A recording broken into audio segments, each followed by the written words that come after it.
Nous sommes le 1er novembre 2015, je me trouve au Grand Rex à Paris où a commencé ce matin à 8 h les 24 heures de méditation pour la Terre. Je n'ai pas pu rester tout le long de l'événement, mais ayons un petit aperçu de cette journée où spiritualité et engagement se mêlent judicieusement. L'idée ici, c'est de réunir sur 24 heures des chefs spirituels de différentes traditions, des militants pour la Terre, des artistes, et tous ensemble de créer une conscience commune au service de la Terre. Le fait qu'il y ait la COP21 qui se passe à Paris même avec 196 chefs d'État qui vont se réunir et réfléchir sur bien sûr le climat, on s'est dit juste avant, si on faisait un événement où à la fois on essaye d'être suffisamment visible pour qu'on puisse rappeler à ces décideurs et rappeler aux citoyens du monde que la Terre est sacrée. Et puis l'autre volet, c'est directement, mais par la méditation et la prière, influencer la conscience collective.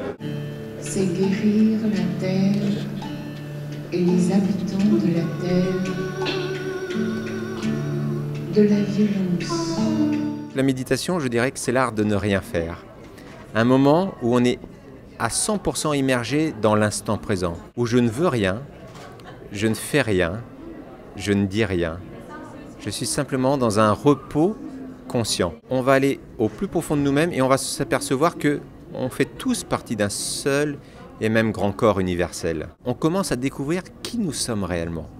Et lorsqu'on a découvert un peu, ne serait-ce un peu de cette richesse de qui nous sommes, on se dit mais c'est magique. Ça veut dire que ce que j'ai touché au fond de moi, mais c'est exactement ce que les autres sont. Donc comment je peux agresser l'autre? Comment je peux faire du mal à l'autre? Mais pas simplement au niveau de l'autre, de l'humain. L'autre au niveau de l'arbre, l'autre au niveau de la pierre, au niveau de la montagne, au niveau des océans. Donc maintenant qu'on a établi cette conscience, on ne va pas la garder pour soi. Il y a des personnes qui ont cette dimension où ils vont dans ce recueillement intérieur, ils vont chercher cette paix intérieure, mais aussi ils ont cet aspect milite. Alors que des fois, les gens qui prient ne sont pas forcément dans l'aspect militant. Et des fois, les personnes qui militent n'ont pas cette dimension spirituelle ou peut-être de recherche, de quête, de méditation. Donc là, c'était vraiment une opportunité pour nous tous de nous réunir. Une grande danse entre l'esprit et la matière. Le lien entre 24 heures de méditation pour la Terre et la démocratie, pour moi, est évident. C'est le lien du sens. Pourquoi nous sommes là? Que faisons-nous pendant ces quelques années qui nous sont données de vivre sur Terre? Est-ce qu'on a envie d'être dans un parc d'attractions ou est-ce qu'on a envie d'être dans une humanité reliée au vivant et de faire en sorte que ce vivant soit transmis aux générations futures? La question nous est posée, c'est une question de démocratie. Donc là, j'en suis à 68 participants et je t'invite à faire la 69e. Vert, green. Green, green.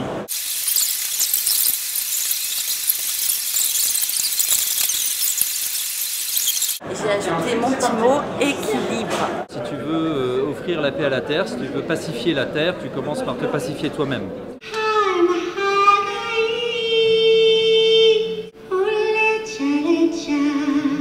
Alors en conclusion de cette journée, j'aurais envie de dire devenons des méditants militants ou des militants méditants.